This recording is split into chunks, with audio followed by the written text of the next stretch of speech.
안녕하십니까. 백세씨의 건강 채널에 오신 것을 환영합니다. 오늘은 많은 분들께서 고민하고 계시는 불면증에 대해 자세히 말씀드리겠습니다. 혹시 이런 경험 해보셨나요?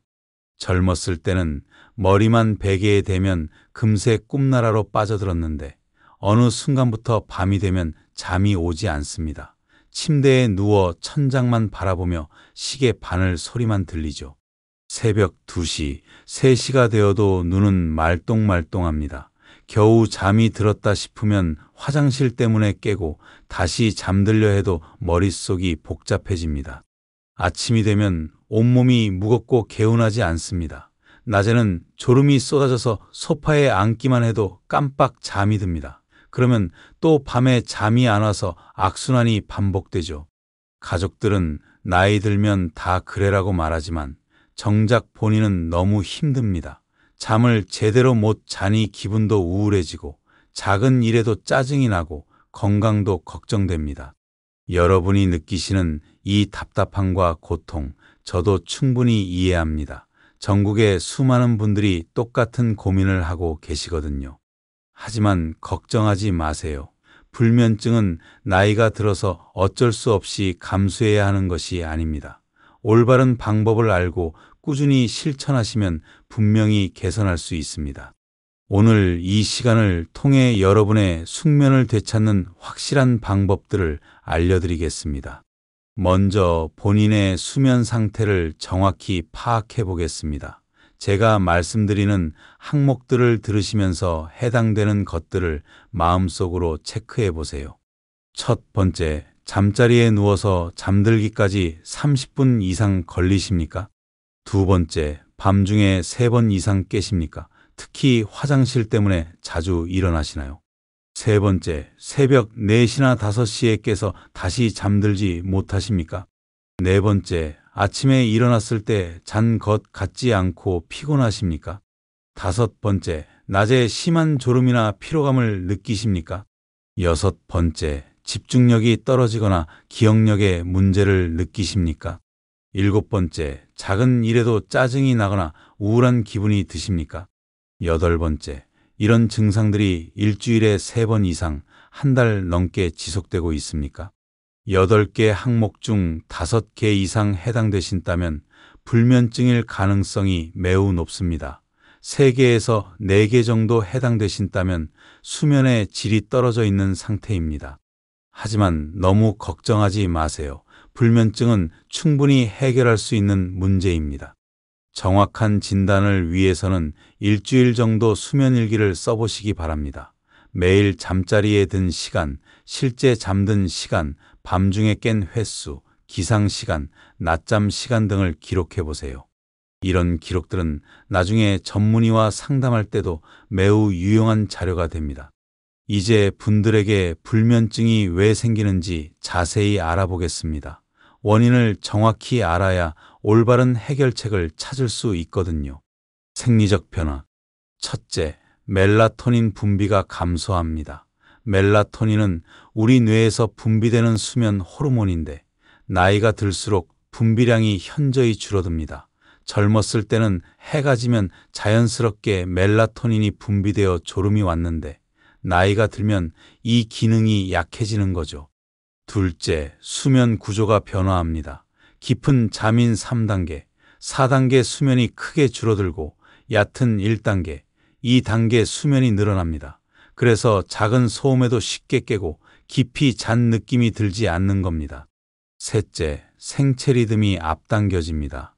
이를 일주기 리듬의 전진이라고 하는데 저녁 9시만 되어도 졸리기 시작해서 밤 10시에는 잠자리에 들고 새벽 5시에 깨는 패턴으로 변하는 거죠.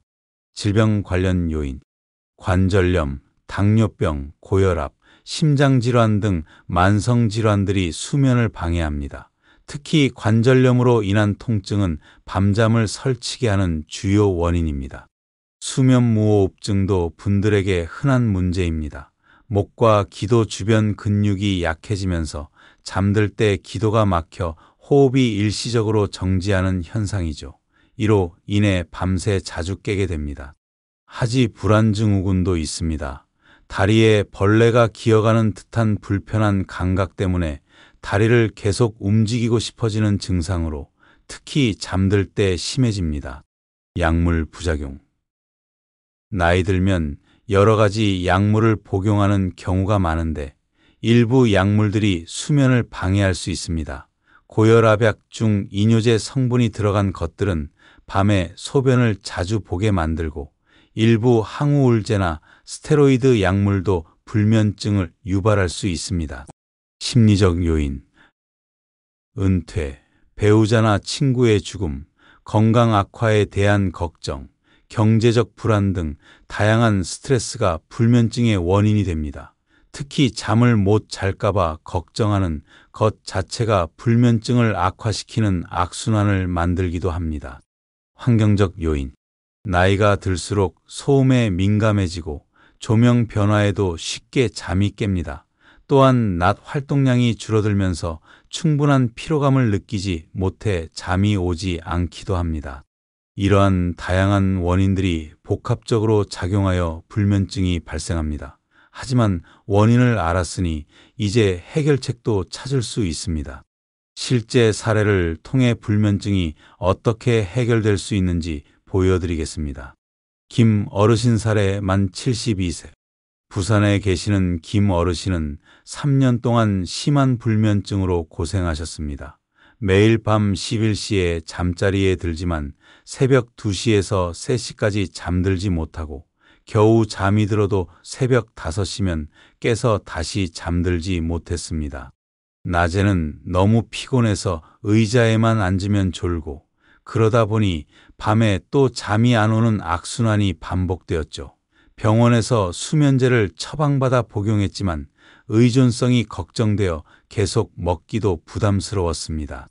김 어르신께 제가 알려드릴 방법들을 차근차근 설명해 드렸습니다. 처음에는 이런 간단한 방법으로 될까? 하고 의심하시었지만 2주 후부터 변화가 나타나기 시작했습니다. 한 달 후 김 어르신께서 30분 안에 잠들 수 있게 되었고 밤중에 깨는 횟수도 현저히 줄었다고 말씀하셨습니다. 3개월 후에는 아침에 일어나면 개운하고 낮에도 활기차게 생활할 수 있게 되었다며 감사 인사를 전하셨습니다. 박 어르신 사례 만 68세. 서울에 계시는 박 어르신은 관절염 통증 때문에 밤잠을 설치셨습니다. 특히 비 오는 날이면 무릎과 어깨 통증이 심해져서 밤새 뒤척이며 잠을 못 이뤘죠. 박 어르신께는 통증 관리와 함께 수면 환경 개선에 집중했습니다. 침실 온도와 습도 조절, 적절한 베개와 매트리스 선택, 그리고 잠들기 전 간단한 스트레칭 방법을 알려드렸습니다. 6주 후 박 어르신은 통증은 완전히 사라지지 않았지만 통증이 있어도 잠들 수 있는 방법을 터득했다며 만족해 하셨습니다. 이런 성공 사례들을 보면서 여러분도 충분히 개선 가능하다는 희망을 가지시기 바랍니다. 이제 실제로 실천할 수 있는 구체적인 방법들을 알려드리겠습니다. 각각의 방법을 차근차근 따라해 보시기 바랍니다. 먼저 기본적인 수면 위생법부터 말씀드리겠습니다. 첫째, 규칙적인 수면 시간을 지키세요. 매일 같은 시간에 잠자리에 들고 같은 시간에 일어나는 것이 중요합니다. 주말에도 평일과 같은 패턴을 유지하세요. 둘째, 침실은 오직 잠자기만을 위한 공간으로 만드세요. 침실에서 TV를 보거나 책을 읽지 마시고 잠들기 어려우면 다른 방으로 나가서 졸릴 때까지 기다린 후 다시 들어가세요. 셋째, 침실 환경을 최적화하세요. 온도는 18에서 20도로 시원하게, 습도는 50에서 60%로 유지하고 가능한 한 어둡고 조용하게 만드세요. 이 방법은 매우 효과적입니다. 숫자를 기억하기 쉬워서 실천하기도 좋죠. 잠들기 3시간 전에는 저녁 식사를 마치세요. 소화되지 않은 음식물이 위장에 있으면 숙면을 방해합니다. 특히 기름지고 매운 음식, 과식은 피하시고 가벼운 식사를 하세요. 잠들기 2시간 전에는 모든 전자기기를 끄세요. TV, 스마트폰, 컴퓨터에서 나오는 블루라이트가 멜라토닌 분비를 억제해서 잠들기 어렵게 만듭니다. 잠들기 1시간 전에는 몸과 마음을 편안하게 만드는 활동을 하세요. 따뜻한 목욕, 독서, 명상, 가벼운 스트레칭 등이 좋습니다. 478 호흡법을 소개해 드리겠습니다. 이는 신경계를 안정시켜 자연스럽게 잠이 오도록 돕는 방법입니다. 편안한 자세로 누워서 입을 통해 완전히 숨을 내쉰 후 코로 4초간 숨을 들이마십니다. 그 다음 7초간 숨을 참습니다. 마지막으로 입을 통해 8초간 천천히 숨을 내쉽니다. 이를 4번 반복하세요. 처음에는 숫자를 정확히 맞추기 어려울 수 있습니다. 본인 호흡에 맞춰 비율만 4대 7대 8로 맞추시면 됩니다. 점진적 근육 이완법도 효과적입니다. 발끝부터 시작해서 종아리, 허벅지, 복부, 가슴, 어깨, 팔, 얼굴 순서로 각 근육을 5초간 긴장시킨 후 완전히 힘을 빼는 것을 반복하세요. 아침에 일어나면 햇빛을 충분히 쬐세요. 최소 30분 이상 야외에서 산책하거나 베란다에서 햇빛을 받으시기 바랍니다. 햇빛은 생체 리듬을 조절하는 가장 중요한 요소입니다. 낮잠은 오후 3시 이전에 30분 이내로만 주무세요. 너무 늦게 자거나 오래 자면 밤잠에 영향을 줍니다. 규칙적인 운동도 중요합니다. 격렬한 운동이 아니더라도 매일 30분 정도 걷기, 가벼운 체조, 수영 등을 하시면 수면의 질이 향상됩니다. 단, 잠들기 4시간 전에는 운동을 마치세요.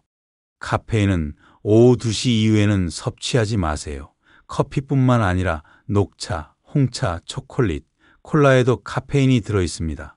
카페인은 우리 몸에서 6에서 8시간 동안 영향을 미칩니다. 알코올도 피하세요. 술을 마시면 처음에는 졸리지만 몇 시간 후 각성 효과로 인해 잠에서 깨게 됩니다. 또한 수면의 질을 떨어뜨립니다. 잠들기 전에는 따뜻한 우유나 캐모마일 차를 드세요. 우유에 포함된 트립토판이라는 아미노산이 수면을 유도하고 캐모마일은 신경을 안정시키는 효과가 있습니다. 지금까지 말씀드린 방법들을 실천하시되 다음과 같은 경우에는 반드시 전문의와 상담하시기 바랍니다. 첫째, 2에서 3개월 동안 꾸준히 실천했는데도 개선되지 않을 때입니다. 불면증에는 다양한 원인이 있고 때로는 전문적인 치료가 필요합니다. 둘째, 심한 코골이나 수면무호흡 증상이 있을 때입니다. 코골이 소리가 너무 크거나 잠들 때 숨이 멈추는 현상이 반복된다면 수면무호흡증일 가능성이 있습니다. 이는 심각한 건강 문제로 이어질 수 있어 치료가 필요합니다. 셋째, 우울감이나 불안감이 심할 때입니다. 불면증과 우울증은 서로 영향을 미치는 경우가 많습니다. 기분이 계속 우울하거나 불안하거나 의욕이 없다면 정신건강의학과 상담을 받아보세요. 넷째, 다리에 이상 감각이 있을 때입니다. 다리가 저리거나 벌레가 기어가는 느낌, 전기가 흐르는 느낌 등이 있다면 하지불안 증후군일 수 있습니다. 다섯째, 낮에 심한 졸음으로 일상생활에 지장이 있을 때입니다. 운전 중이나 대화 중에 잠이 든다면 위험할 수 있으므로 전문의 진료를 받으세요. 수면제는 의사의 처방 없이 임의로 복용하면 안 됩니다. 특히 분들은 다른 약물과의 상호작용, 낙상 위험 증가, 인지기능 저하 등의 부작용이 나타날 수 있습니다. 수면제를 복용하더라도 일시적인 사용에 그쳐야 하며 근본적인 해결을 위해서는 생활습관 개선이 필수입니다. 일반 병원에서 해결되지 않는다면 수면 클리닉을 방문해 보세요. 수면다원 검사를 통해 정확한 진단을 받을 수 있고 개인 맞춤형 치료 계획을 세울 수 있습니다. 불면증 개선은 단기간에 이루어지지 않습니다. 최소 2에서 3주, 때로는 몇 개월의 꾸준한 노력이 필요합니다. 중도에 포기하지 마시고 인내심을 갖고 실천하시기 바랍니다. 가족들의 이해와 협조도 중요합니다. 가족들에게 본인의 상황을 설명하고 수면 환경 조성에 도움을 요청하세요. 마지막으로 오늘부터 실천할 수 있는 구체적인 행동 계획을 세워보겠습니다. 1주차 실천 계획. 오늘 밤부터 바로 시작하세요. 먼저 규칙적인 수면 시간을 정하세요.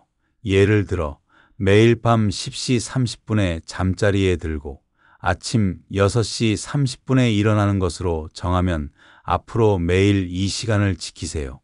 카페인 섭취 시간을 체크해 보세요. 오후 2시 이후에 드시는 모든 카페인 음료를 끊으시기 바랍니다. 침실 환경을 점검해 보세요. 온도계와 습도계를 준비해서 적절한 온도와 습도를 유지하고 암막 커튼이나 아이 마스크를 활용해서 최대한 어둡게 만드세요. 2주차 실천 계획. 321 수면 준비법을 본격적으로 실천하세요. 저녁 7시 30분에 식사를 마치고 8시 30분에는 모든 전자기기를 끄고 9시 30분부터는 이완 활동을 시작하세요. 4대7 대8호법을 매일 연습하세요. 처음에는 어색할 수 있지만 일주일 정도 하시면 자연스러워집니다. 수면 일기를 작성하기 시작하세요. 간단한 메모장에 잠든 시간, 깬 시간, 밤중에 깬 횟수 등을 기록하세요. 3, 4주차 실천 계획. 낮 활동을 늘려보세요. 매일 30분 이상 야외에서 햇빛을 쬐고 가벼운 운동을 시작하세요. 아파트 계단 오르기, 동네 한 바퀴 걷기부터 시작해도 좋습니다. 점진적 근육 이완법도 함께 연습해보세요. 유튜브에서 관련 영상을 찾아보시거나 보건소에서 실시하는 프로그램에 참여해보세요. 지속적인 실천을 위한 팁. 변화를 기록하세요. 개선되는 점들을 일기에 적어두시면 동기부여가 됩니다. 오늘은 20분 만에 잠들었다. 밤중에 한 번만 깼다 같은 작은 성과도 소중히 여기세요. 가족이나 친구에게 본인의 계획을 알리세요. 다른 사람이 알고 있으면 더 꾸준히 실천할 수 있습니다. 완벽하지 않아도 괜찮습니다. 가끔 실수하거나 계획을 지키지 못해도 자책하지 말고 다시 시작하면 됩니다. 오늘 긴 시간 동안 불면증 해결법에 대해 말씀드렸습니다. 여러분의 숙면은 단순히 잠을 자는 것 이상의 의미가 있습니다. 좋은 잠은 건강한 노후 생활의 기초가 되고 가족과의 행복한 시간을 만들어주며 여러분이 더 활기찬 하루하루를 보낼 수 있게 해줍니다. 오늘 밤부터 작은 변화부터 시작해보세요. 2에서 3개월 후에는 분명히 개선된 수면을 경험하실 수 있을 것입니다. 건강한 숙면으로 행복한 노후를 보내시기를 진심으로 기원합니다.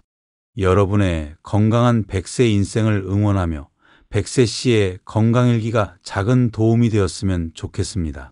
구독과 알림 설정 부탁드리며 댓글로 여러분의 소중한 건강 경험을 나눠주시면 감사하겠습니다. 100세 씨의 건강일기였습니다. 감사합니다.